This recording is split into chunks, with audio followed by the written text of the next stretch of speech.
It is a huge day. First, yesterday, I got in my full portfolio. Like at 99% invested. I couldn't even put on the last one. Now, that means we need to take your business, right? When your money's in the market, your money's at risk. Never let your market go, or never let your money go unattended here, okay? It is always at risk in the market.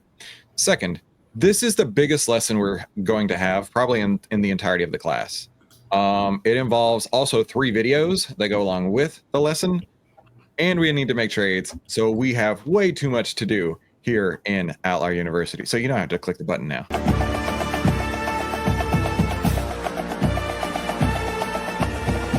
Are you ready? Let's go!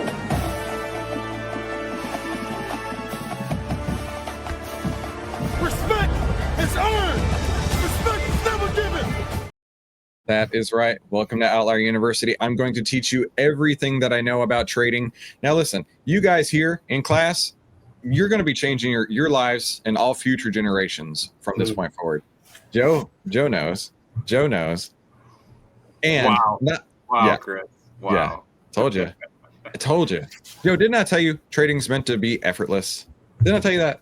Yeah, but you told me it wasn't exciting. Today it was pretty exciting. Exciting in a good way. Most people's trading is not exciting in a good way. Yeah. This is what trading's supposed to feel like. It's supposed to be like you open your broker and you see so much green you can't believe it. Right? And then when you have reds and you hit your exit signals, you just bounce them out. And you keep your greens until you get the exit signals for those. That's how it's done. That's how it's done. So without any further delay, because we have way too much to do today, let's go ahead and start on the lesson. Let me introduce myself. My name is Christopher Ewell. I've twice been awarded top 100 people in finance. I was mentored by 5 of the market wizards, the best traders of all time.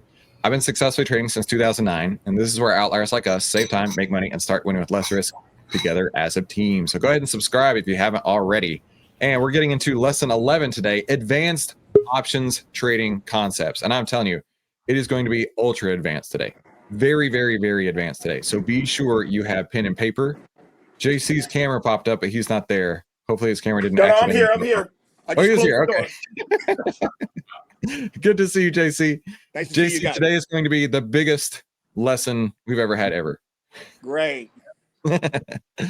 So let's get into it. So first slide on the deck here, leverage. What is leverage? Let me ask you guys, someone in the audience here, someone in class, tell me what you would consider leverage is. Don't read my notes. Go ahead, Dave. I'm gonna jump in here because inside the class last night, we were having a discussion about how much stock we were controlling with the options. The rough math that I used was 10%. So I invested 10% of the net value of the stock that I now control. So 10-to-1 leverage is basically what we were able to accomplish on the options trades we all put on yesterday. Isn't that cool? Right? That's something Larry Height taught me. He's like, Chris, you can get a stock for 10 cents on the dollar. Like, what do you mean, Larry? Teach me your magical wizardry ways. And so that's why I do it this way. That's why I teach you guys to do it this way. Now, with that, it can cut both ways, right? You can lose more than you would on a stock, but you can also make tremendously more than you can on a stock. And we're going to be going through all that today, right? So leverage allows you to control a large amount of stock, like what Dave was talking about, with only a small amount of capital. But understand the gains on the leverage can be outsized, and so can the losses. But if you understand how to use it correctly, you can make unbelievable amounts of money. I know Joe is sitting over there with a big smile on his face because he was sharing with me some screenshots, and he's feeling that today, the unbelievable amounts of money. So I'm super happy for Joe. Now, what would you guys consider the golden rule of leverage? Let's go with anybody want to volunteer? Oh, go ahead, Joe. Do your best to only let it affect you in the direction you want it to go. Like buying a call instead of selling a call or selling a put. That's a super good answer. Let's see. Paul, what would you say the golden rule of leverage is? Caught him off guard. He wasn't even paying attention. And he's muted. Sorry. I'm here. I didn't know there was a golden rule of leverage. Well, what would you think the golden rule of leverage is then? Don't over leverage yourself. That's a great Don't answer trade too big of a position. Absolutely. So what I think the golden rule of leverage is, never put yourself in a situation where you can lose more than you can win. Never put yourself in a situation where the losses can be greater than the wins. Not even once. Okay. Now let's break down what that looks like. So this is the call option we talked about in the last class, right? If I'm buying the call option, I have capped small losses, but I have potentially unlimited large gains. We can all agree to that, right? Now let's flip this on its head. If I'm buying the option, somebody's selling the option, and you flip it on its head, and that's what it looks like to the person who sold the option, right? I literally just took this in PowerPoint and flipped it over, okay? This is what it's like for that person who sold the option. They have capped small wins, and they have unlimited large losses. This sounds like the biggest recipe for all time to be the worst cake ever, right? I totally messed up that metaphor, is what it is.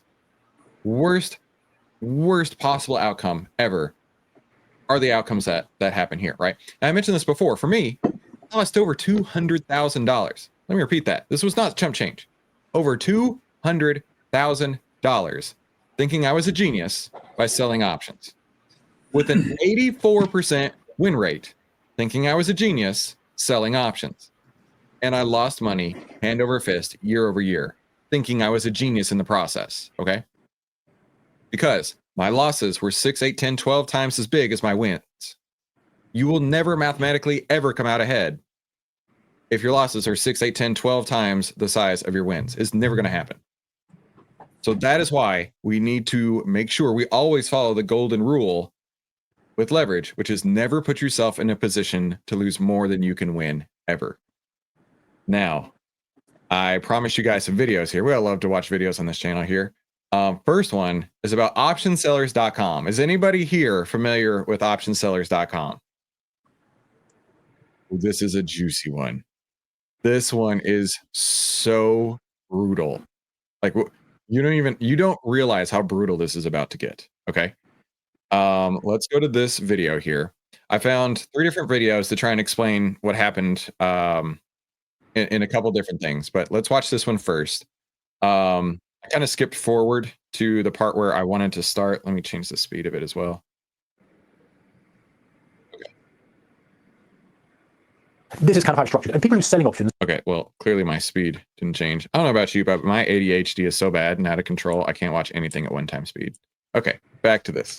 You see how much return he can make. It went to 100, say, all of a sudden that call option is worth $50. He's only paid $1 for it in that example. So this is kind of how it's structured. And people who are selling options, generally the probability of success is quite high for them. If they're selling, you can imagine if that call option is way out, if it's currently trading at $20 and you're selling a call option for $100, the chance of it going to $100 are slim.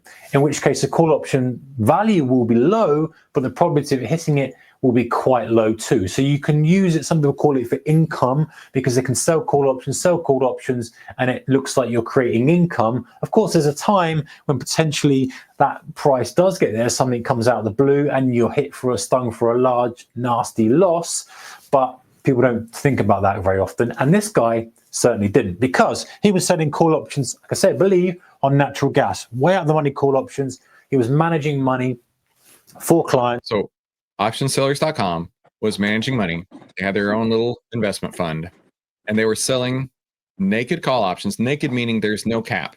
Naked call options on natural gas. Okay, just for context here.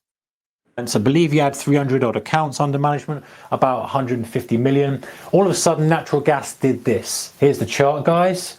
You can see how much it. Here's the chart. Here's the chart. Dude sold naked options. I don't know where, but at this point, it exploded higher, right? And then it came back down. Now, what you see on this side here was about 2 months later. Woo! 2 months later, did it finally come back down? it spiked up. Now, this basically effectively made these call options stupidly valuable and pretty much, not being around the bush, wiped out everybody's account. In other words, these call options he was selling to supposedly achieve income all of a sudden became very, very valuable, and he was on the short side of those, all his accounts. And of course, the brokers had to liquidate because all of a sudden the guy's on the hook for a massive amount of money that's not there. So these people lost everything. So his fund that he was managing, whether it was himself and everybody else, lost everything. Balances at zero, guys. Can you imagine that? Sticking money in and then balances are at zero, not even just a little haircut, zero. But that's not it. But wait, it gets worse. Because he was selling call options and it was each individual's account, those guys are now liable for debt that has been incurred from the unwinding of these call options. So as the price spiked up in natural gas, as we see here, the price spiked right up. They had to liquidate, get rid of them, and it left these clients with a massive bill to pay as well. And rumors are it's around $35 million left in debt, which they're trying to recover from each individual. So I saw... So it was a $150 million fund selling naked options. And the options the options spiked up in price so hard that the brokers liquidated the positions on his behalf. Thanks, broker. You did a great service there. To the tune of $180 million plus dollars. $150 million fund got liquidated at $180 million. So now they're still trying to collect $30 plus million from the investors. Is that not a super effed up story? Isn't that crazy? That's breaking the golden rule right there. A story, whether or not it's true, I don't know, of supposedly a retired couple had $1 million, put it in with this guy. They lost all of that, but not only that, they had a bill for 80K as well to say, hey, you need to pay because you're on the wrong side of this trade, and it's still 80K owed to the brokerage or to the exchange. Horrible, horrible, horrible. Right, so what can we learn from it, guys? The thing is, you know, if we look at the chart, and you look at natural gas and we go, okay, let's look at the chart from a long period of time. It's not... Remember, all stocks are bad, including natural gas. That's a stock in this case. All stocks are bad, but every once in a while they act right. Okay? Every once in a while you catch a beautiful trend. But all of it is risky. Not unusual. And before I kind of go down this alleyway, I don't want to say, no, told you so, told you so. That's not what this is about, guys. I know that accidents happen in trading. I know that some events happen. But let's just look at the chart and say, well, how often does natural gas spike up? Quite a lot. It's not unusual for it to exhibit these spikes out of nowhere, weather related, whatever it may be, and cause a problem. Now, that's so. And the crazy part about that is this happened at this spike right here. This blowout of this hedge fund happened on this itty bitty baby spike over here, not this big one. Absolutely crazy. And you know what happened next? What happened after that? One of the most embarrassing videos in finance of all time. Here's the dude managing the fund, complete with his Rolex Datejust right there. I remember whenever this came out, people trashing him. Like, bro, you are so tone deaf. You're making this apology video, sitting there in your nice suit, in your nice chair, in your nice office with your nice watch, and you're telling us, oh, wait a minute. Not only did I F up so bad that all of your investment's gone, but now you owe money. This is so painful to watch. So let's watch together. Let's Schadenfreude together on this. Good afternoon. This is James Cordier of OptionsSellers.com with a market and account update for November 16, 2018. Needless to say, the events of this past week have been incredibly devastating for our clients, who I rarely call clients, around the office, and sometimes on phone calls. I refer to our clients as family. And what we call a new client call. By the way, I'm running this at 1 1/4 speed, and it's still that painfully slow. I often thanked and told the new client that we were so happy that you were joining our family. Dr. Steve, your wonderful wife in LA. I'm happy to share with you that Chris's ailments that we discussed so eloquently are going. Anyway, let me skip forward. Let's see if I can find it. There's a point where he literally starts crying.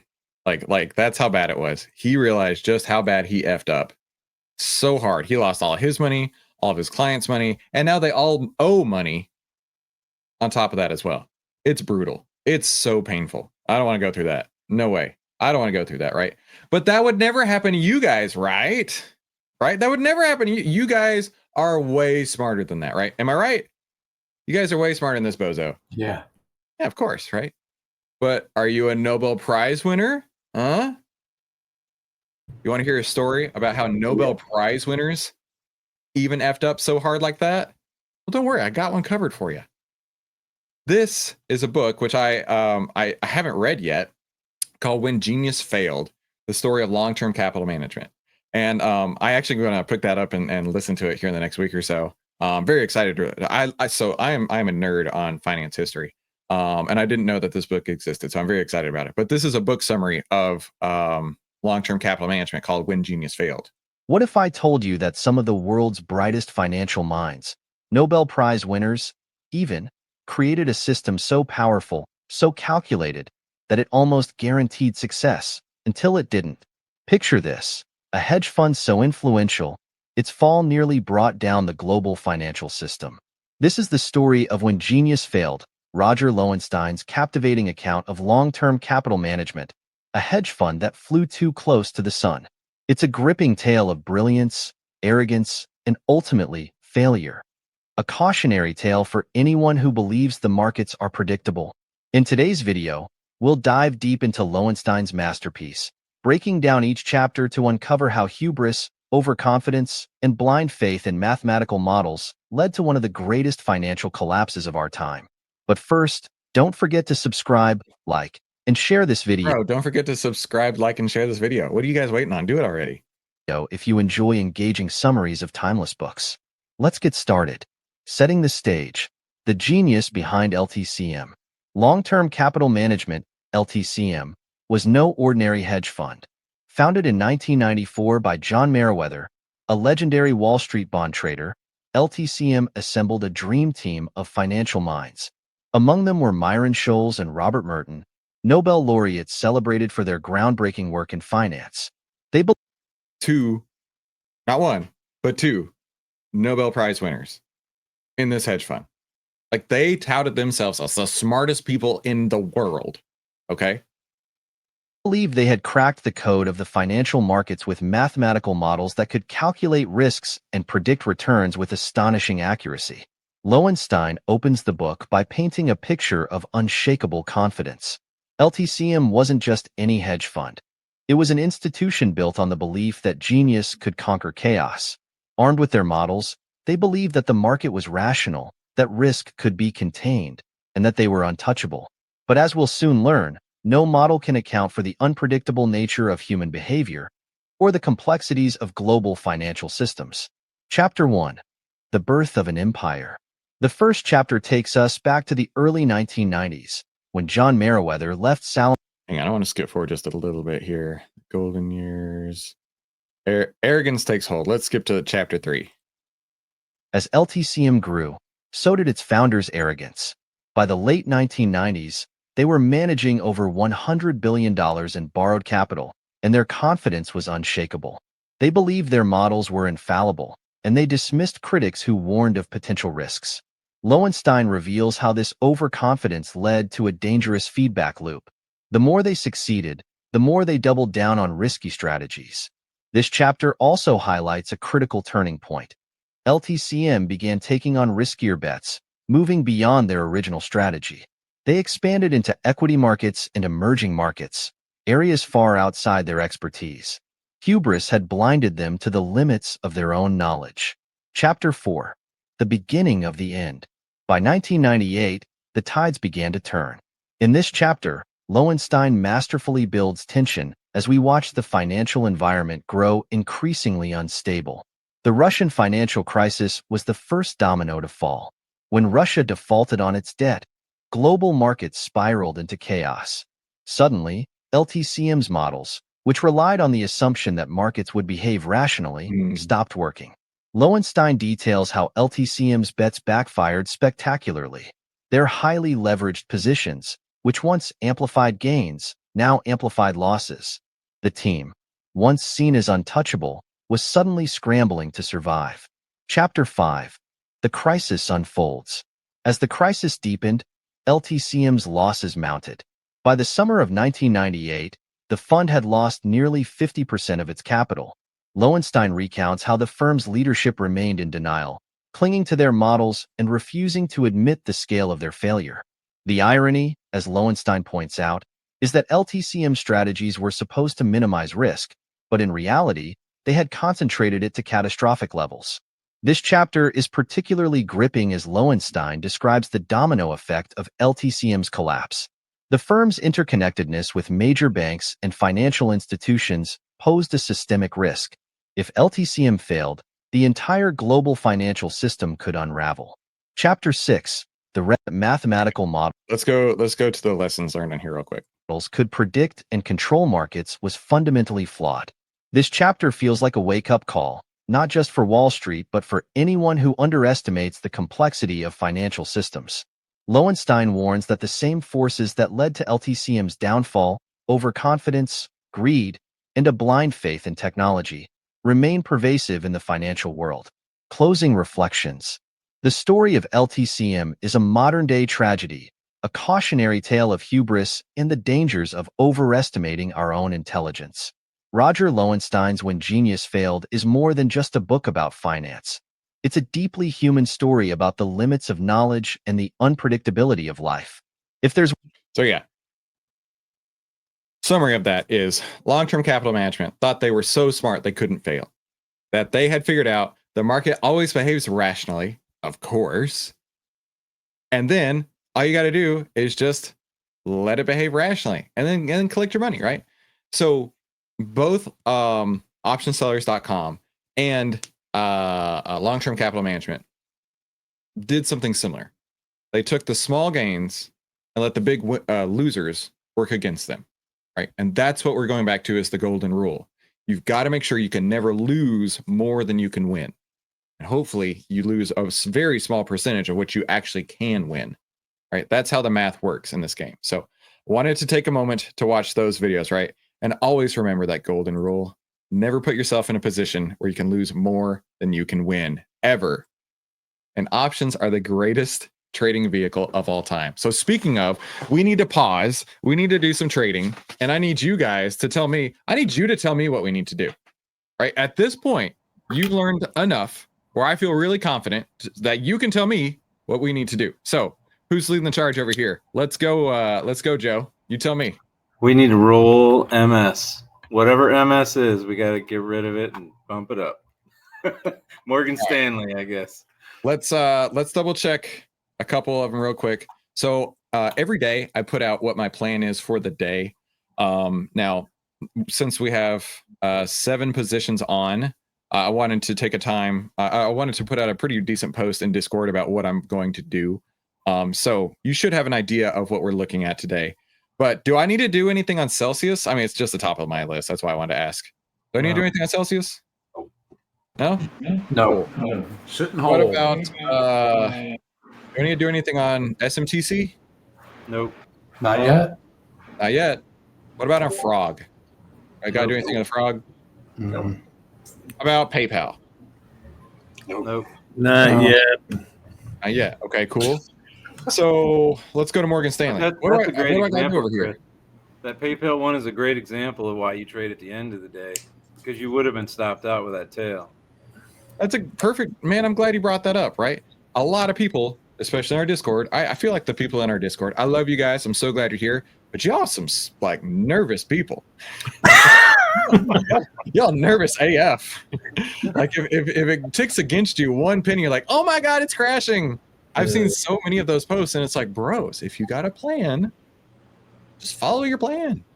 Just follow your plan.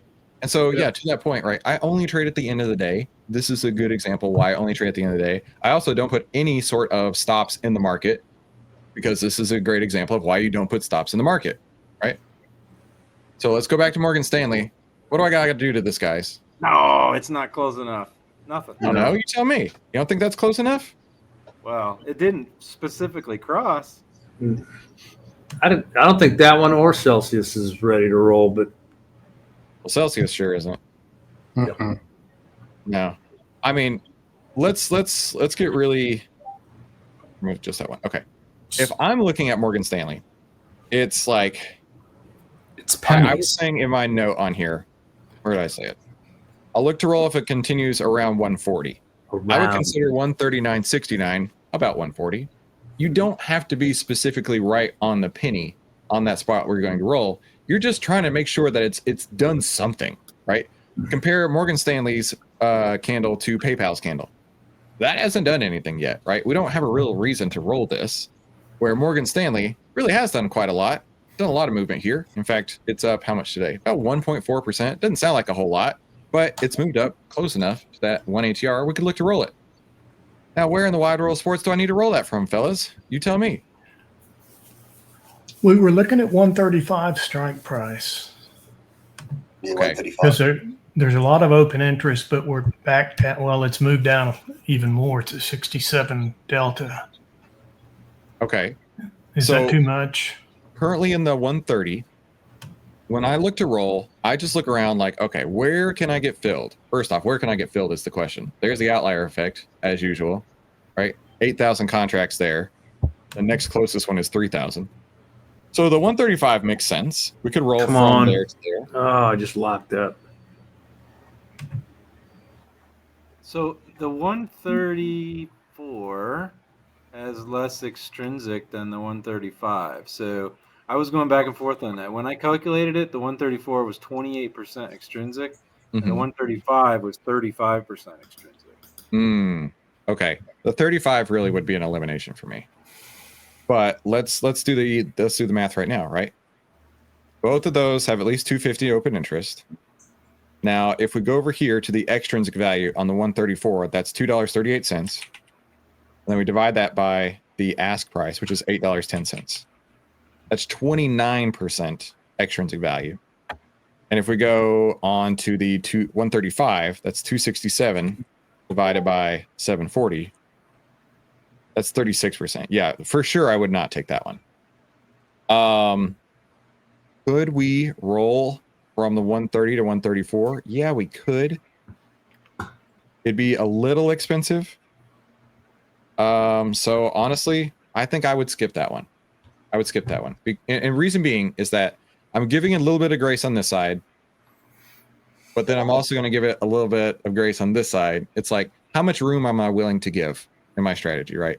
I can let one thing fudge or another, but I don't want to be fudging more than one thing, right? Because of that, I wouldn't roll that up. But that's me personally. If you guys feel like you need to roll it up, then go for it. Let's talk about the next one, KKR. Ooh, I think this one's going to be a different story. This one's going to be a different story. Now, my note from earlier said I'll look to roll if it closes around 132.40. KKR is currently at 132.16 and rising fast. So, what do you think we should do here? Should we hold it? Should we roll it? I think we roll it to the 125. Okay, let's go look at KKR. The Hammer Donkey says, I like fudge, but not that much fudge. Okay, so in KKR, we're in the 120s. All right, so rolling it to Dave, you said the 125? Yeah, 125. Okay, so let's look at that. So the 125 has 618 contracts, or open interest at least. Let's do the extrinsic value calculation. $1.83 on 9 is 20%. I like that a lot better already. And we're within a little bit, pretty close. We're within like 30 cents or so from that point. I actually am okay with rolling. I actually am okay with rolling KKR. That doesn't mean we won't do Morgan Stanley, but we're not doing it yet, right? We could revisit it in a few minutes if we want to. But KKR, I want to roll that one. So looking to roll KKR, the 120s. So we'd buy to close. Let me do this as one order here. Buy to close, and then, I'm sorry, sell to close, then buy to open. The 120s rolling up to the 125. I'm going to do that on my end as well. From the 120 to the 125. And looks like mid price is $4.15, give or take. $4.20. See where I can get filled. Filled at $4.20. Easy peasy. I need to do my other account real quick. Now this gives me capital that I can go trade with as well. Ooh, exciting. Roll from the 120 to the 125. You know.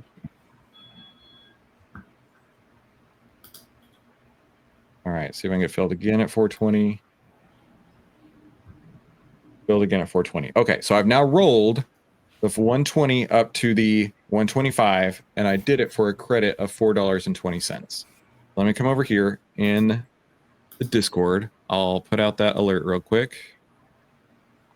Where's my roll trade? I can copy that one.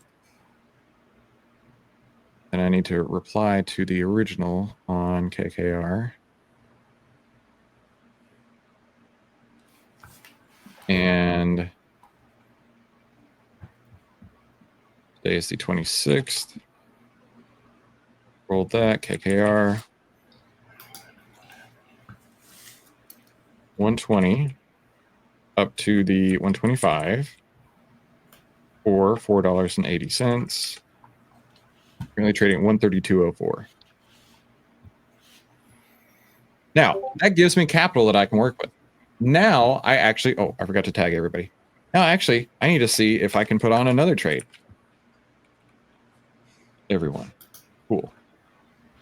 Apologize for having to pause our lesson, but this is part of the game. Now, how much capital do I have? Do I even have enough to do anything? A little bit. I don't think it's enough to put any trades on just yet, though. All right. Let's go back to this list real quick. Was there anything else that you guys saw that we need to do?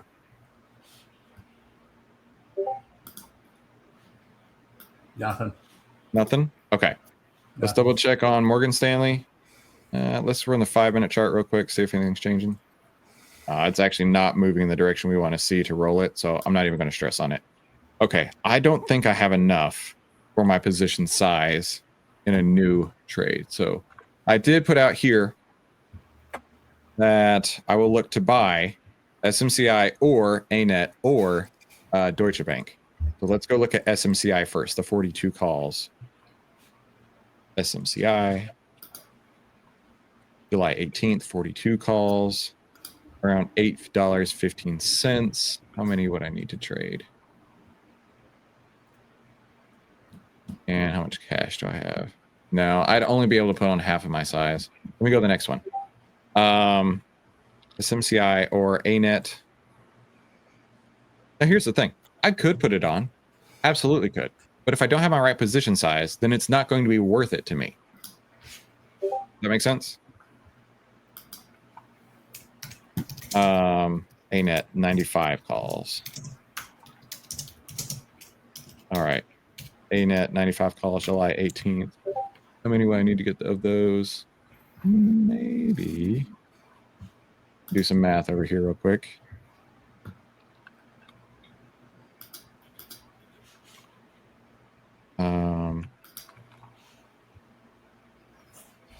No, not quite enough. I got 70%-ish or so of that one. Let's go to the final one. It was Deutsche Bank. I mean, if we rolled Morgan Stanley, then we definitely would probably have enough. But that's okay. That's part of the game. Last one is Deutsche Bank. The July 18, 28 calls. 28 calls. Now, these are cheap ones here. $2.35. 235. Nah, I don't have enough. I don't have enough. I could put on a position in all of these, but it wouldn't be my right position size. So for me, I'm not going to be taking any new trades. We rolled up the one, and that's okay. I will tell you, I would have made a change if Morgan Stanley was trending up versus trending down closer to that 1 ATR versus further away from that ATR.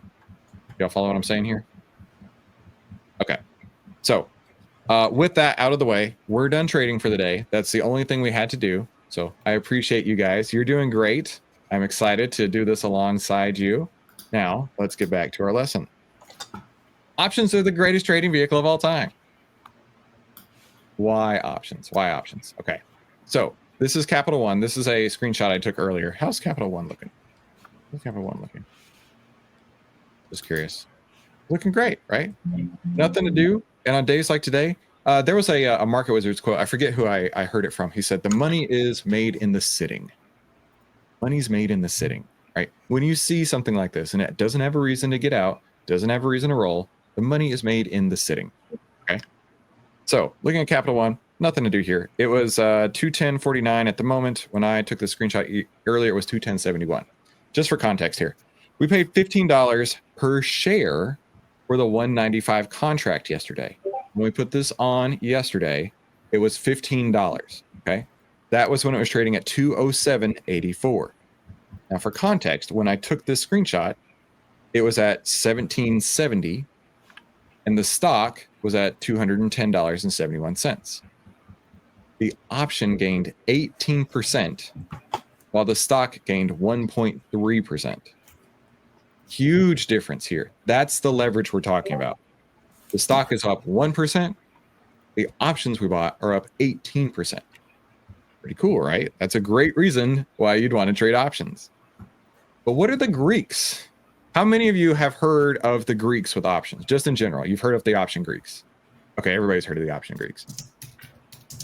Now, what are the Greeks? Actually, I'd ask ChatGPT, why are these called Greeks? I don't know why they're called Greeks, but they're the price measurements of the options chain. And it was the Black-Scholes model. The guys from long-term capital management, those guys invented the Greeks for the options chain. Isn't that crazy? I don't know how to spell sensitivities. Here we go. Those guys invented the Greeks. And it's to symbolize the different sensitivities in the options prices. So this is what the Black-Scholes model looks like, right? So everybody take notes. Everybody get ready. There's going to be a pop quiz. I need you to explain this to me in just a minute, okay? No. In all seriousness, I have a great story about the Black-Scholes option pricing model. If you've been following me for any amount of time, you've actually heard me tell this story. But I was working in capital finance, or not capital finance. I was working in corporate finance, and my boss at the time had a CFA designation. Raise your hand if you know what a CFA is. Okay, several of you guys. It's a CFA is probably the hardest certification you can get in finance, like by far. It is brutally intensive. Like I knew a lot of people that had it, and all of them said it ruined their lives. But anyway, incredibly smart dude, very intelligent dude, but also an asshole. And we were having a conversation one day. We're talking about trading options, and he goes, "Oh yeah, if you're so smart, tell me the Black-Scholes pricing model." And I said, "First off, I don't know it. I'll tell you right off the top of my head, I don't know what the Black-Scholes pricing model is, but I know how to make money with it.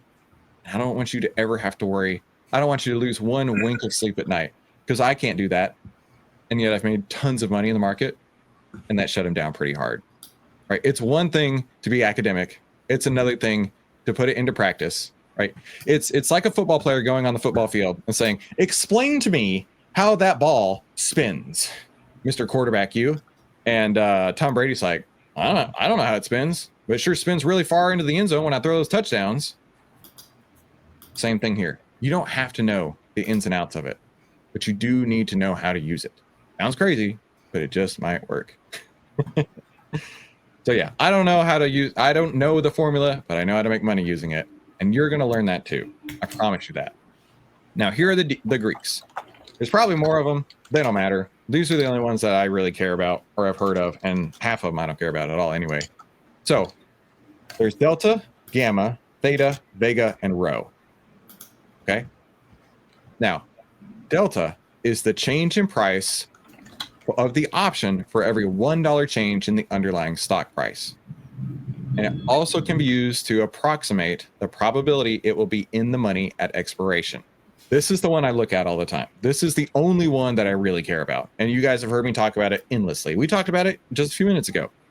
The delta of option. That is basically classifying it on the scale of the options chain. What delta is it? A 50 delta is always and will always forever be at the money, because it's a 50-50 probability it'll be in the money expiration or out of the money expiration. An 80 delta is always and will always be somewhere deep in the money, because that's the way the option prices work. A 20 delta always and will always ever be out of the money. Okay. Now, what does that look like? So delta over here, you can add to pretty much every broker platform. I have heard some broker platforms are easier to use than others. But if it didn't have delta on my platform, I wouldn't be using it, because that is so easy to just reference, right? I'm always looking at the 80 delta to start. Talking earlier, right? I might go to the 75. I might go to the 84, but it's always my ballpark. That's where I trade. Now, some people always trade at the money. Some people trade way out of the money. But this tells you on the scale of where this is on your options chain. Next is gamma. How much does the delta change for every $1 move in the underlying stock? So looking at gamma, right? These aren't the same. We can all agree that these are not the same. When you look at them, they're not the same. But why is this one all the way down at 60 and this one all the way up at 90?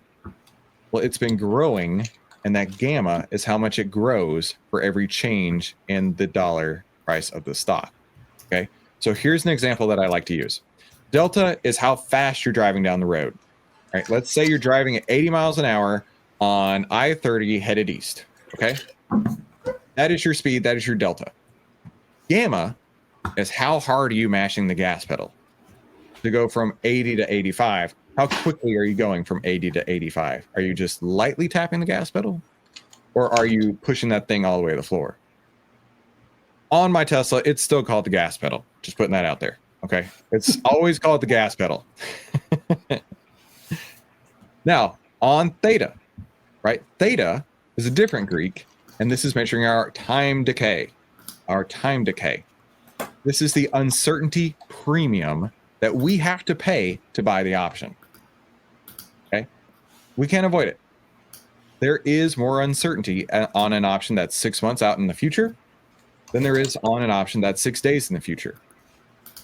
All right, we can all agree to that, right? There's always going to be more uncertainty the more time there is. Okay. And that theta will be larger further out in time than it is closer in time. Now, theta, when we look at extrinsic value, we just calculated extrinsic value just a little bit ago. Nearly all of the extrinsic value is theta. Not all of it, but nearly all of it is theta. So let's look at a couple strikes on here. So this is the 195 call strike and the 212 call strike. 195 is in the money around the 83 delta.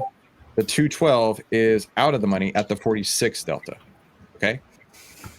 Now, the theta between the two is very, very different, right? The extrinsic value here on the 195 is really low comparatively to the 212. Okay. There's a lot more uncertainty with this one. And because of that, the uncertainty is a lot higher. Like this one, they have a very good certainty that this one's going to be in the money at expiration because it's already in the money. It could literally do nothing and still be in the money. Whereas this one, price has to go up to at least 212 and it's at 210 at this time to be in the money. Now, there's no free lunch when trading options, right? There's no free lunch in this. Everybody loves the idea of trading options, but you still got to pay theta. Okay, that is the cost of the lunch because there's no free lunch in options. That's your cost to pay to buy your lunch. Now, what does that look like? What does that look like? So I like to use this slide. I added a few more notes to this one to make it a little bit easier. But looking at these two options, here and here, the 195 and the 212. Remember, this would be the 195 right here. This would be the 212. This is the one that's in the money. This is the one that's out of the money. It's at the money / out of the money. On the 195, in this case, only 10% of it, $1.79 on 1770, is extrinsic value, the time value. Whereas this one here, every bit of this is time value since it's out of the money. Okay. So 100% of the 212 is time value. Only $1.79 of this one is extrinsic value.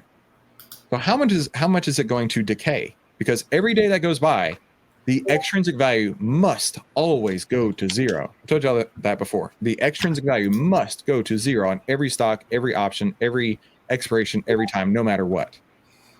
On this one that's out of the money, this is going to decay. It's 22 days to expiration. It's going to decay around 4.5% per day. So your investment is eroding by 4.5% per day that you own this. That's not cool, is it? And then we look at the in the money, and only $1.79 of that is extrinsic value, and that will only decay by 45 basis points, 0.45% decay per day. So that means the out of the money options decay 10 times more, at least 10 times more than the in the money options.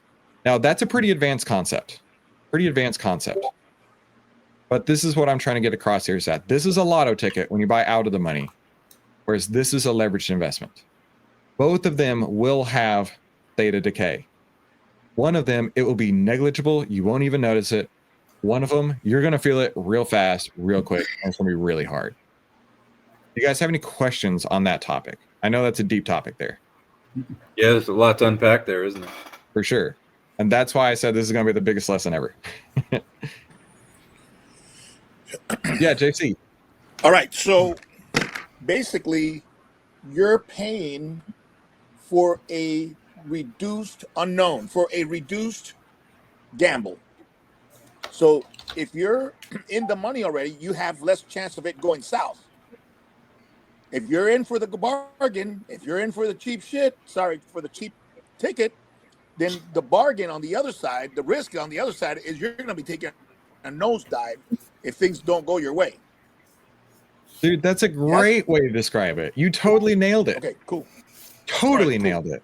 Everybody pay Got it. respects to JC in the chat. Everybody type JC in the chat. Way to go, dude. I It's love the only it. thing That that I was have great. understood thus far. So don't get too Dude. happy. You are killing it. I'm proud of you, man. All right, let's go I'm to the going to next slide hang here. in there. I can tell you that right now.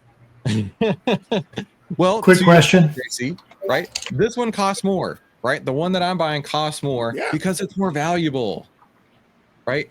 And it's more valuable. One of the reasons is it has tremendously less theta decay. Tremendously less. Very Hey, cool. I'm so proud Chris, of you. Man. we usually look at like 21 days out on the options we buy. So from your experience, and it's not labeled on the chart, but when you get close to 1 week, is that when it starts accelerating on you and you want to get out or roll up? Well, on our investments here, it's pretty linear, right? It's pretty linear. The reason that I roll up at 1 week to expiration, I have a slide on it later, but the risk of it going out of the money and having zero value accelerates greatly. That's called your gamma risk. Okay. The gamma risk accelerates tremendously whenever you get closer to expiration. Because, for example, if we have a week left on Capital One Finance, let's say we have 2 days left on Capital One Finance. Capital One takes a nosedive, right? My leveraged investment just had a huge problem here because if it now is out of the money and it expires, it's worthless. So that is why I'm always rolling. If we get within a week, the Friday before the expiration, I'm rolling out to the next week at least, maybe longer. Or if I can't roll it out, I'll just close it. Right? It's okay. We need to maintain a risk first perspective here. And on that topic, we don't want to go into any sort of gamma radiation risk, right? We don't, this is not like the Hulk where gamma radiation risk is a good thing, right? And you get all like swole, right? Everybody thinks you would look weird that you're green, but you're like, it's cool, right? I've always wanted to be big and swole like JC. right? So I could be one of his fighters. I may look weird, but I'm jacked, right? We're not looking for that, right? Gamma risk is a bad thing in trading. It might be a great thing in the octagon, but not in trading. All right. Next Greek is called Vega. This is how much option prices will change based on the implied volatility rising. Now, of course, your next question is, well, what in the wide world of sports is implied volatility? I got you. Bam. Implied volatility is how big of a move, up or down, traders are expecting to happen, right? And this is a future expectation, and it is not based on historical volatility, okay? Now, this gets pumped up at big events, right? Any sort of catalyst event, earnings announcements, product announcements, CEO stepping down, things like that. Any sort of catalyst event is going to pump up the options prices because there's a lot of uncertainty on that, right? Like when Apple releases its phone every year, right? The last 4 years, they've been the same phone, with a different color, but yet a new and upgraded phone, right? And so the market has responded accordingly, pushing Apple's price down because it feels like they've stopped innovating. But when they're about to announce the next phone, those prices on the options are super high because who knows? Maybe this is the time where they release something super cool, right? I've still got an iPhone 13 Pro. I have itty bitty baby hands, so I can't use the Pro Max, right? I got to use a little phone over here, and it's great for me. And the iPhone 13 Pro is 94% the same as the iPhone 17 or whatever. So when it comes to the new phone announcements, there's going to be a lot of people like, okay, is something cool coming out, or is it just going to be the same old, same old? So that implied volatility gets pumped up. Now, this does have an impact on extrinsic value. Remember, I talked earlier that extrinsic value is mostly theta decay, but you've got your implied volatility that's baked into that, and that's with your Vega. You've got your theta in that, and we do have a little bit more, right? But don't stress on it. Don't stress on it. Implied volatility does have an impact on the extrinsic value, but you don't have to stress on it at all. Now, that sounds weird, but I'll show you what I mean. If implied volatility is high, the options are going to cost more. It's a fact. But if you know where on the options chain that you trade, and you know that you're only going to pay 20% or less extrinsic value, you're just going to move up a couple strikes. That's it. It doesn't change anything to my trading plan, at least. It literally doesn't change anything to my trading plan. If implied volatility is the highest it's been ever of all time, okay, I'll just go up the options chain until I reach a point where it's 20% or less extrinsic value. I'm good to go. It doesn't change anything in my style of trading. That's one of the benefits. Okay. But if you are buying out of the money options, you're going to pay hellaciously much for those. And you're going to be so far out of the money that it's never going to happen. So, two different perspectives here. Lotto tickets versus leveraged investments. Now, implied volatility crush. This is what Dave wanted us to mention in the last lesson. When the catalyst event is over, everyone already knows what's happening. That uncertainty is gone. So the implied volatility goes down. And those options can lose value very, very quickly. That's why we always want to minimize how much extrinsic value we're paying for. Remember, my goal is 20% or less. Sometimes I'll fudge that, maybe up to 30% if I'm feeling really good, but generally 20% or less. If I can get it for less, I'm very happy. And that's the part that always decays. So we want to minimize that. No matter what, every single time, minimize it. Row. Here's another Greek. It's row. Row your options chain, okay? How much option prices will change based on changes in interest rates? Nobody gives a flying monkey donkey. Like, I don't think anybody pays attention to row. Row is the redheaded stepchild of option Greeks. Nobody cares about it, right? It's the middle child that gets left behind at the soccer game because nobody checked to see if the middle child was in the back seat. Okay. Nobody cares about row. Row doesn't matter. Just forget about it, honestly. So what matters most? To me, it's delta and theta, because I already account for implied volatility by moving up the options chain. Randy, he never cared about row. Screw that guy. Row is the worst. I know what you're saying, Randy. So Vega, the implied volatility doesn't matter to me because I move right up the options chain to what I want to see.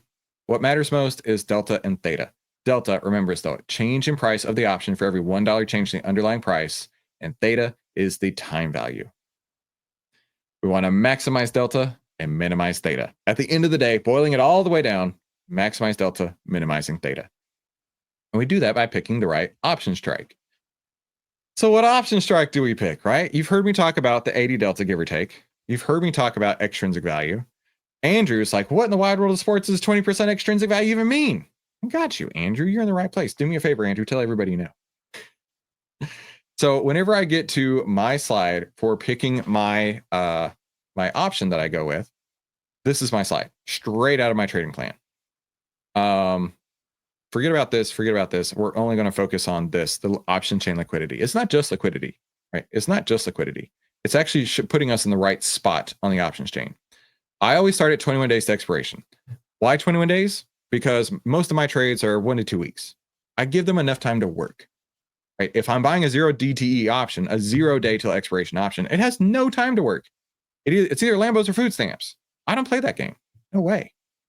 But if I go 210 days to expiration, then I have to overpay like no one's business on that. Remember, we talked earlier, a lot more uncertainty. So I have to pay a lot more for the option. Or my sweet spot's 21 days. 21 days. I like to see at least 250 on an open interest. And that is something, I have a slide for that in just a minute, that we are exploring at the moment. The outlier effect is real, and we're still trying to comprehend what that means, okay? Then there's less than 50-cent bid-ask spread. Let me see if I have a... Let me see, hold tight real quick. I want to make sure if I do or do not have a slide on that. I do. Okay, we'll come back. Less than 50-cent bid-ask spread, and then 20% or less extrinsic value. That's our uncertainty value. That's this value in the options chain, the extrinsic value. We talked in the last class about how to calculate it, but let's do it again real quick. Let's do it again real quick. On this one here, let's go with this one. So this is Deutsche Bank. This is the 28 strike. How do we calculate the extrinsic value? You subtract the current price minus the price of the stock. So the current price is $29.95 minus 28 on the strike price. Okay, that leaves us $1.95. But wait, the option is not priced at $1.95. It's priced at $2.40. All right, so take the difference in that. 2.4 gives you 45 cents. There's a little bit of rounding going on, but we're right there at 40 cents. That's your extrinsic value. This is the time value. This is the amount that will decay to zero on every option, on every strike, on every underlying, on everything. It always goes to zero at expiration. In fact, let's do this. This will be fun. Let's go to SPY. What I want to do is look at the extrinsic value on this one that just expired today. Okay, so this one that we're looking at has extrinsic value of $8 that expires in 22 days. If we come up to 10 days, remember 861 down to 488 because there's less uncertainty. And then we come all the way to 0 days to expiration.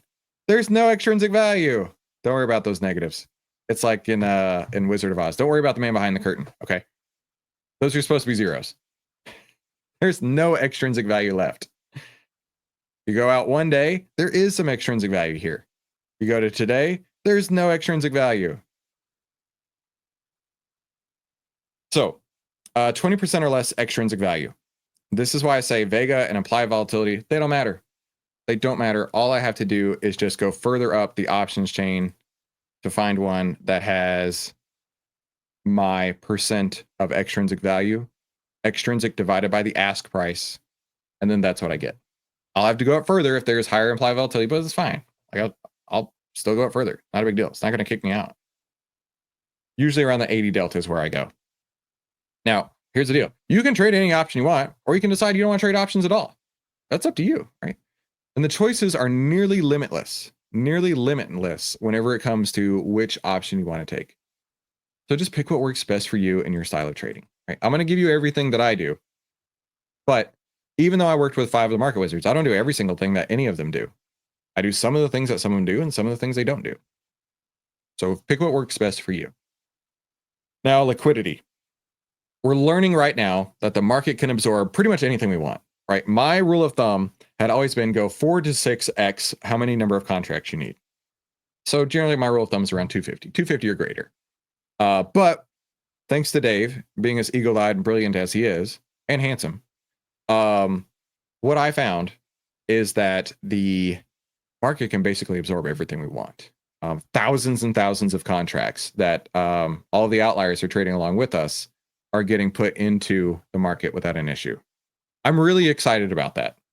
Like, I'm really excited about that, Dave. That makes me wonder, where is that lowest limit threshold? I don't know if I want to test that lowest limit threshold is the thing, right? I don't want to get to a point where there is no liquidity. What do you think, man? I worry about the exit.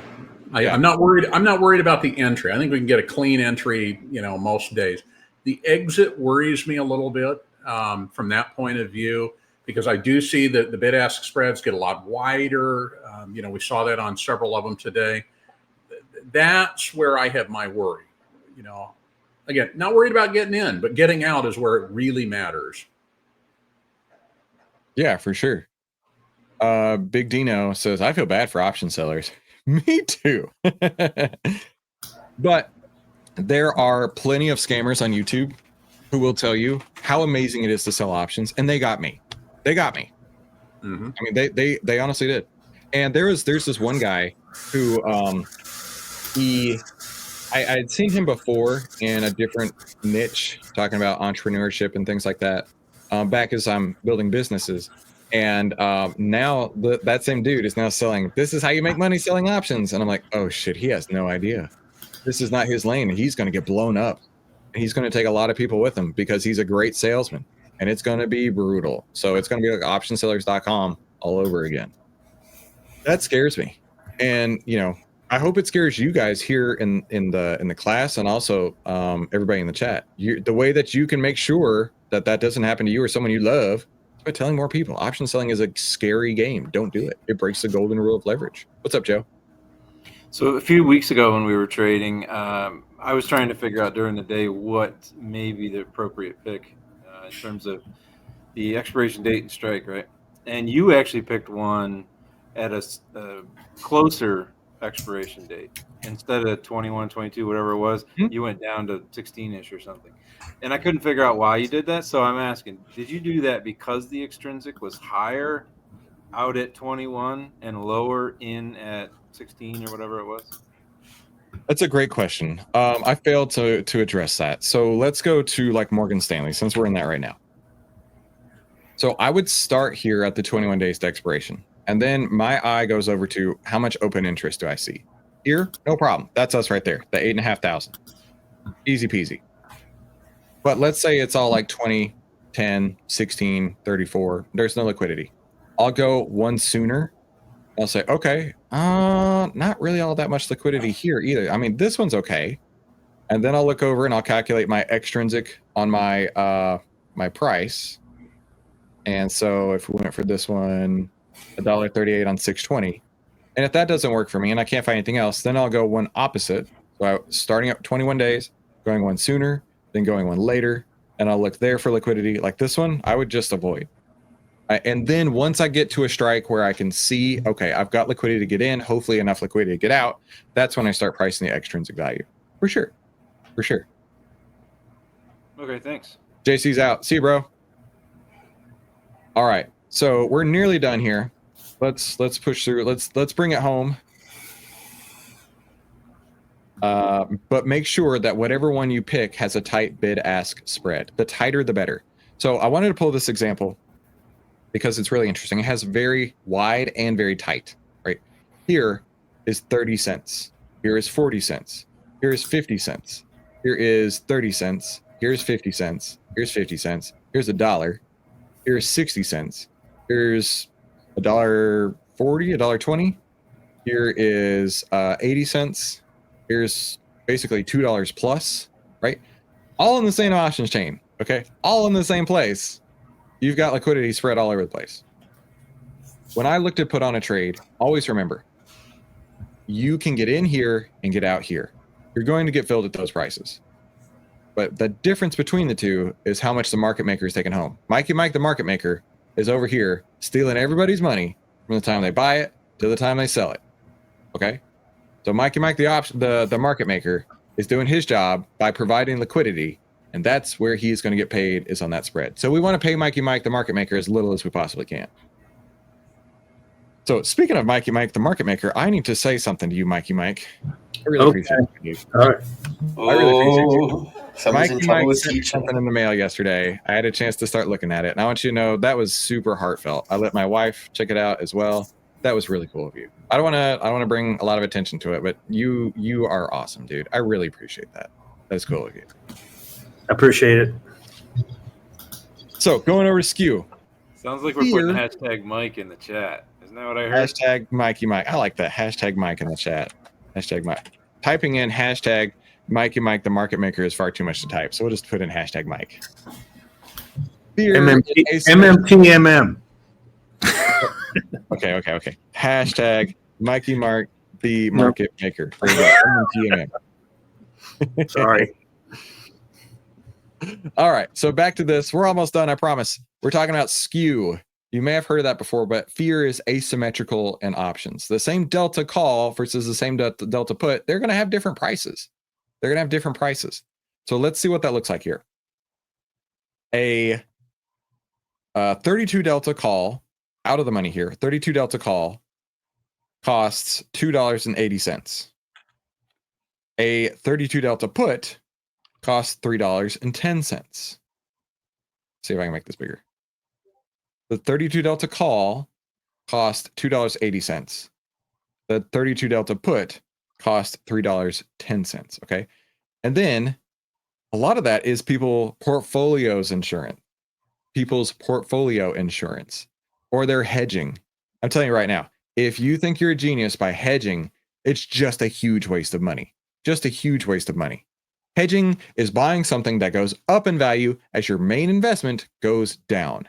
A lot of people do this by buying puts against the stock that they've already owned, right? Let's say you own 200 shares of Apple. You go out and you buy 2 puts on Apple. Why would you do that? You're sacrificing gains in both directions. The put's going to lose money as Apple's going up. The calls are going to lose money as Apple's going down. It's stupid. Just don't do it. If it's not working, just get out. You're actually trying to lose money in both directions by hedging. What's up, Paul? I was listening to a podcast today, and there was a couple of hedge fund managers on there talking about, and they were swing traders or trend followers, and they were talking about the trending stocks will always, they're going to drop eventually, and they were actually shorting to hedge against that possibility. And I was just, they said, well, you can sell it or you can hedge it. So I was surprised they were hedging. Well, to that point, you could sell it or hedge it. Maybe they have a mandate of some kind that they have to keep X number of dollars in. And so the only way that they can keep those dollars in is to have a hedge against it. I think in my personal humble opinion, what do I know, is hedging is a dumb thing to do. If it's not working, just get out. I don't want to lose money on the puts by buying stock. I don't want to lose money on my puts by having them work against my stock. It's so dumb. I mean, your overall net profit is lower in both outcomes. Okay, let's keep going here. Now, we're going to talk about rolling. I mean, I told you guys this is going to be a big one today. We're still going here. Rolling, like we did earlier. So let's take a moment here and talk about KKR. How did Morgan Stanley do, by the way? Oh, Morgan Stanley made it up some, but that's okay. KKR, we rolled. And by doing so, we bought as one order. We moved from the 120 to the 125, right? When it moved approximately 1 ATR in our direction. And we did this for a credit. Here's the deal. If you cannot do it for a credit, you're doing it wrong.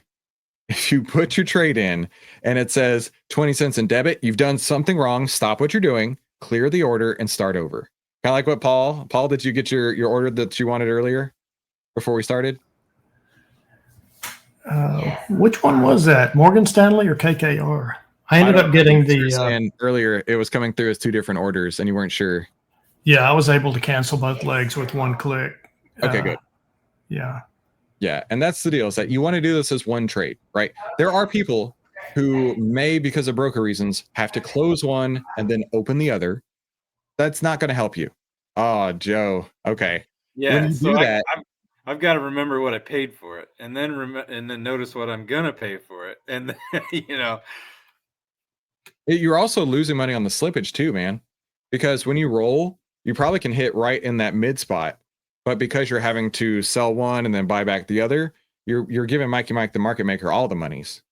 Right? I mean, he's happy about it, but you, on the other hand, you're getting hosed in that case. That's not cool. I love you. I love you, Joe. Do you have much luck going for the mid price instead of the bid or the ask? Oh, yeah. Because I tried that twice today and it didn't work. Oh yeah, dude, it's way easier to do because you've got both sides of the trade. It's when you get all the way on one side or all the way on the other, Mikey Mike, the market maker, is like, well, I'm gonna take this guy to the house. But because Mike's making spread on both sides, he can give it to you at a better price in the middle. But as one order, sell to close the original and buy closer to the money for the same number of contracts, but you got to make sure you keep your liquidity standards. And it's actually pretty cool that we got to do this earlier in this video as well. And when you do that, as you saw me earlier, right, that gives me partial profits now. Not full profits, but partial, right? Taking money off the table. It frees up capital to trade with now. As you saw, I was looking for new trades. And it wasn't enough for me to put on a new position just in size yet, but that's okay. But it kept my trade alive. I took money out of the market today.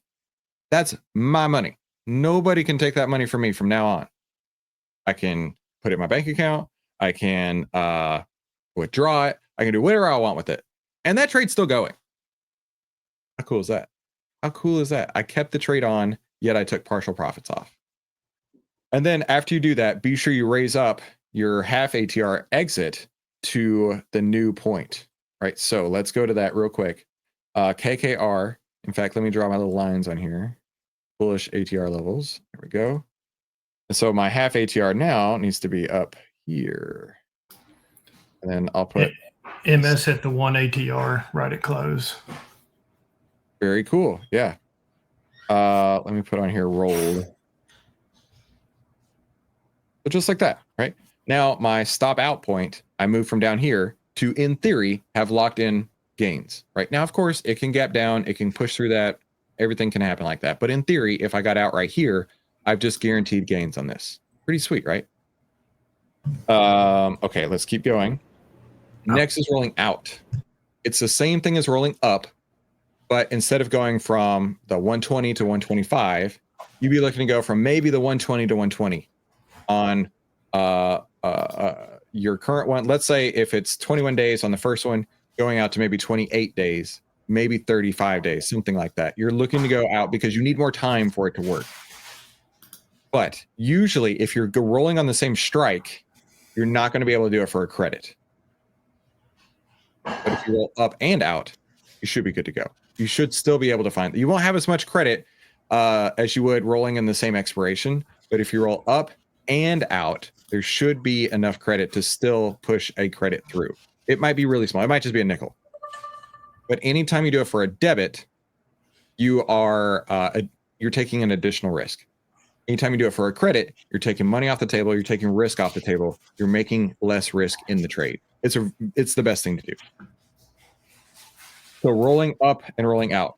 So for example, I made this one earlier before we'd actually did one live, but you would sell to close the 195 here for 1710. Right? Remember, Mikey's got to make his money over here.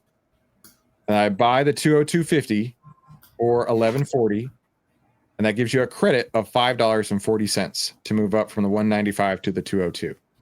And like I say, if you see it for a debit, you did something wrong, you need to stop, reset that trade, and figure out where you went wrong so you do it right the next time. We have finally gotten through it. Okay, Mike. Since the chat's not working on the side here, somebody's got their mic on. There's dishes clanging and all that. It's probably Paul. Way to go, Paul. Paul's standing at his kitchen sink with his little earbuds in, and he's washing dishes while no one's looking. Okay, cool. Here's your homework. Now listen, you got 2 weeks to do this homework. It shouldn't be too hard. Next week, no class on Thursday. No class on Tuesday. We're just going to vibe out on Tuesday. We're going to have a good old OVTLYR hang. It'll be great. This will be like when you were in college and you were going to the college bar and you happen to see your professor there. You're like, "What's up, Mr. Yule? How you doing?" Right? And you dab him up and you hug him and everything. And you're like, "Hey man, can I buy you a drink?" And he's like, "Yeah, sure, why not?" That's what it's going to be next Tuesday. We're going to hang out. It's going to be great. I mean, even if you showed up with a couple of pre-drinks to make it fun, that'd be cool too. But come up with 3 option strikes that you would buy. Right. And I don't want them to be the ones that we did in the trading room. I want them to be independent on your own. Okay. And take screenshots and tell me why you would want to buy these. But don't look at any charts. This is not about trend trading. This is about making sure you know when you're looking at an options chain what to look for. Right. And I want to see them. I want you to come to the next class and show me the screenshots. Like, hey, this, and this are the ones that I would trade. And this is why I would, right? Like legitimately, it can be 3 random ass stocks. I don't care. Does not need to be in a good trend. We're only focusing on the chain itself. And then I want you to find 3 that you would never trade. You wouldn't buy that with my money, right? That's how much you wouldn't buy it. And then bring those. I would love to see these because these are going to make some really great examples that we can use for how to trade on an options chain. So, oh, you know what? Eric had a question. How much is Outlier? I love the softballs are so fun. Well, since you asked, Eric, Outlier is only 82 cents a day, and it has a full money back guarantee on OVTLYR University. OVTLYR University, if you're not satisfied with OVTLYR University, you get a free money back guarantee. But OVTLYR, the software itself, is only 82 cents a day if you take the annual pass. And if you're on the monthly plan, you can upgrade and save 64% off the regular monthly price with just one click. So that's a great question. All right. What questions do you guys here have in class? And for those of you who are watching, do me a favor and put a hashtag Q and then type your question. And I'll try to answer as many of those as we can. So what's on your guys' mind? How can I help you? For me, Mike. And when you enter these things, and maybe this isn't the place. When you enter this roll up in the manager sheet that we use, do you show that as 2 start to a trade and end to a trade, and a start to another trade, and then when you close the roll, or how would you? That's what I did on the last one. So I do it as one order, and the reason that I do that is it makes life way easier, right? So let's say on who do we roll? KKR. Go into your KKR, and that first column where you put your price, that's the original price you entered with.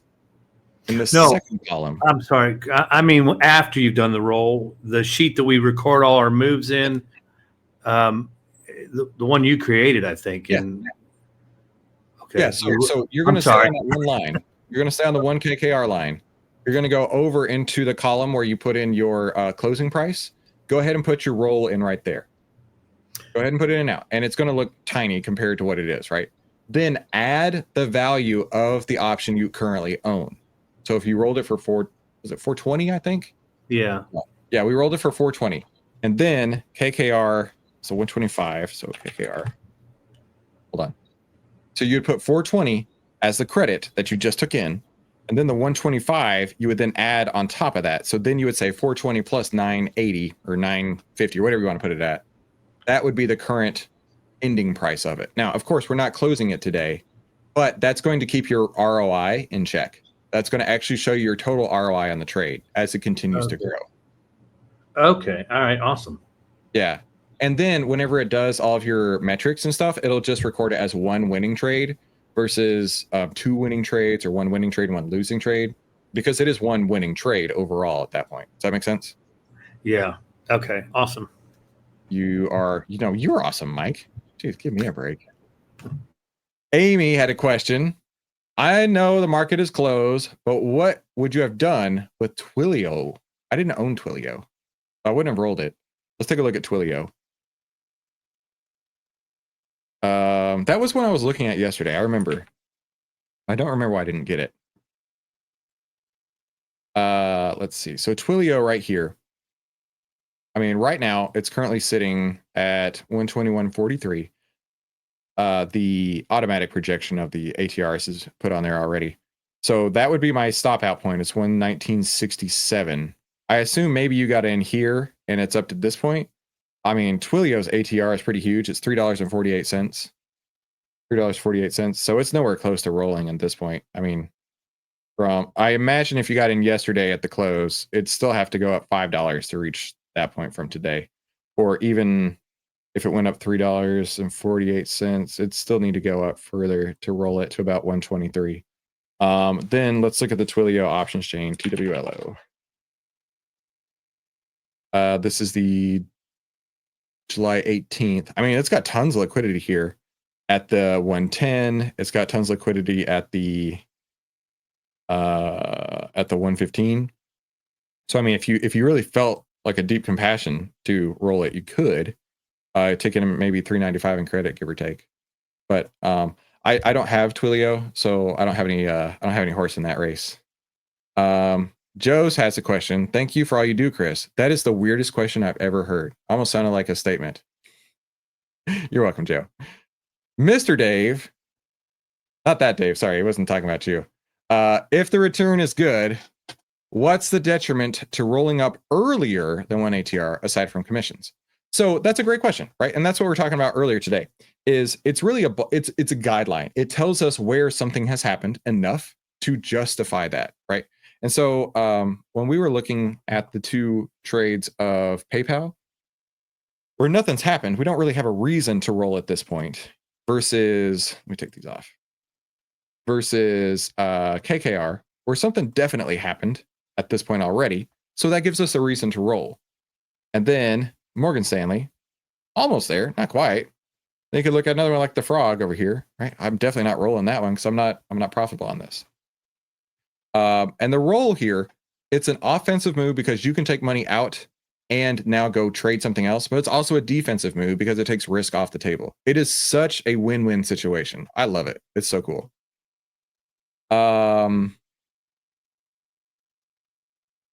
Okay. Big Dino said, when setting up the ATR lines and when rolling, do you move your ATR lines up to the new strike? The only ATR line I move up, like I did a minute ago, is the half ATR stop out point. Other than that, no, I don't move anything. We just talked about that catchy handle. Mike was asking, good one.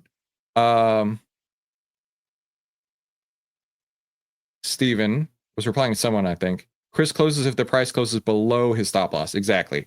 No automatic stops, and I don't want to get wicked out of a trade. Precisely. Yeah, that's exactly what would have happened in PayPal today had I had an automatic stop.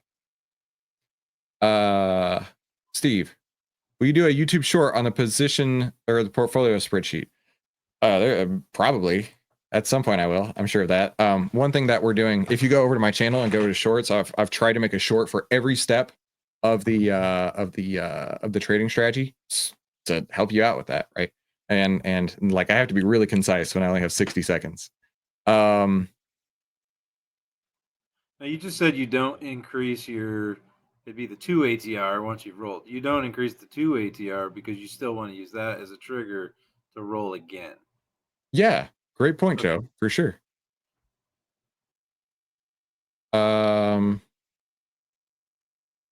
Let's see. Looking for any other questions. I have a moment to answer without spending another year doing this.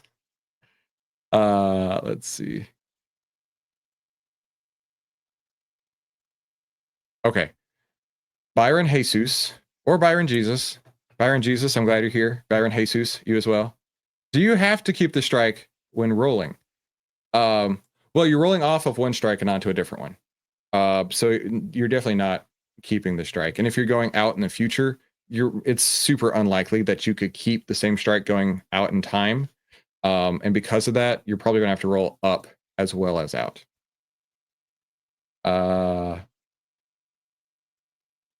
All right, Turtle Chris is going to be the final question.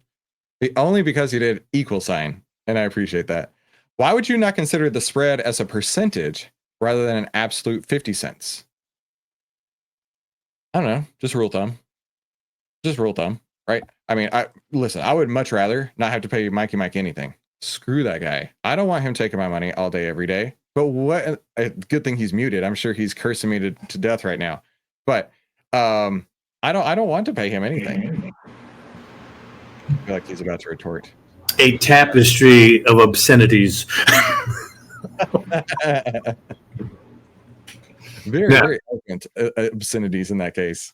Yeah. As far as like the bid and ask spread, could you apply a percentage to it? Absolutely. And I would recommend, if that's something that's important to you, add that to your trading plan. You know, my trading plan is not the be all end all, but I am going to teach you everything be all end all that I know. And also, listen, I think Dave has something on his mind. I was just going to say, Chris, I actually do run this, and I just put in for Thinkorswim. I've got a custom script that I throw in there, and it's a quick glance, gives me a simple percentage of what that looks like, so I can tell, you know, is it getting extreme? Works really well, but I just put it in the Thinkorswim tab in the Discord for everybody. Oh, cool. What a rock star. Thanks, Dave. Now, listen, all of you guys who are watching right now, you're all rock stars too. And you know what rock stars do? They save time, make money, and start winning with less risk by clicking one of these 2 videos. You guys help me point out the 2 videos. One's going to be over here and one's going to be over there. Very perfect. You guys have a fantastic day. We'll talk soon.